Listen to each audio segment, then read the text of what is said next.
फिर फटाफट हम रेडी होकर आ जाते हैं फुल फॉर्मल ड्रेसिंग में। हम का मतलब है हम अकेले, क्योंकि सब लगे हुए होते हैं बारातियों के स्वागत में, क्योंकि यहाँ घरातियों पे ज़्यादा ध्यान नहीं दिया जाता है। सो इसलिए आप जब कभी गांव की शादियों में आए तो लड़कों की तरफ से आए। मुझे समझ नहीं आता, जब सारा फोकस आपको बारातियों को देना है तो आप घरातियों को इनविटेशन क्यों देते हो। और ये बात सिर्फ मैं अपने ऊपर लेके नहीं कह रहा, क्योंकि ये चीज़ मैंने देखा है और नोटिस किया है। हमारे भिवंडी में ऐसा नहीं होता है, चाहे बाराती हो चाहे घराती हो, दोनों को रिस्पेक्ट दी जाती है और दोनों को अव्वल दर्जे का सम्मान दिया जाता है। और ऐसा नहीं हमने गांव में शादियां नहीं की है, हमारे सिस्टर और ब्रदर की गांव में शादी हुई है, तो ऐसा नहीं था हमने बारातियों के चक्कर में घरातियों को नोटिस ही ना किया हो। खैर अब वो तो बात की बात होती है। यहाँ पे आप देख सकते हो आ चुकी है बारात, और जो यहाँ हमारे दूल्हे साहब हैं उनको गाड़ी से उतारा जा रहा है। गाड़ी से उतारने के बाद इनका यहाँ पे बैठने का इंतजाम किया गया रहता है, और आप इनका जूता देख सकते हो कौन चुराता है। फिर आप देख सकते हो यहाँ पे बारातियों का नाश्तों का इंतजाम किया गया है, जिसमें होता है मीठा, पास्ता एंड छोले, और फिर लास्ट में होता है यहाँ पे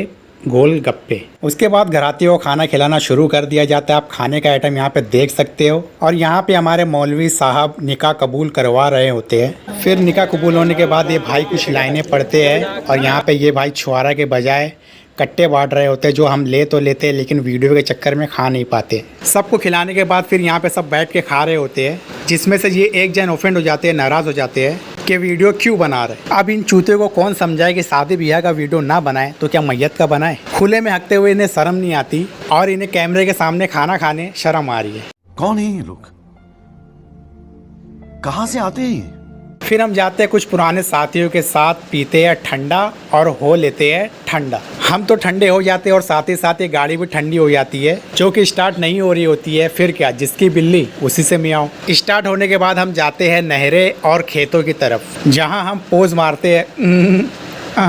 तो बात है 2016 की, तब ये 9-10 साल के थे। ये बाइक पे मेरे पीछे बैठे थे। कच्ची ज़मीन थी, पानी से पूरा कीचड़ कीचड़ हो गया था, जिससे कि गाड़ी हमारी स्लिप हो गई थी और ये गिर गए थे। तो वही बात याद करते हुए मैंने इनसे कहा कि आप मेरे पीछे बैठिए, गाड़ी मैं चलाता हूँ। तो ये डरने लगी, क्योंकि यहाँ पे चारों तरफ बड़े बड़े गड्ढे और नहरें हैं। फिर हम आ जाते हैं घर की तरफ, जहाँ आचर धराई की रस्म शुरू हो जाती है, जिसमें घर की सारी महिलाएं मिल के दूल्हे का स्वागत सम्मान करते हैं, और जो कोई भी गिफ्ट वगैरह लाया होता है दे दिया जाता है। और उसी में दूल्हे पे अड़ोस पड़ोस के बच्चे ऊपर से आटा फेंक देते हैं। वैसे तो ऐसा कुछ सीन होता नहीं है, मामला संभाल लिया जाता है। उसके बाद होती है विदाई, जिसमें गांव का रोना धोना देख के मुझे तो हंसी आती है। इसी तरह मैं गया था किसी के घर पे, जहां उनके रिश्तेदार आकर वापस जा रहे थे, और वो ऐसा रोना धोना मचाए थे, ऐसा रोना धोना मचाए थे, मैं कंफ्यूज हो गया था कि करूँ क्या, क्योंकि मुझे इतनी हंसी आ रही थी। फिर मैं वहाँ खड़े खड़े सोचने लगा कि क्या गलत टाइम पे आ गया यार मैं। अब आप कंफ्यूज ना होइए, वीडियो को लाइक और शेयर करके जाइए।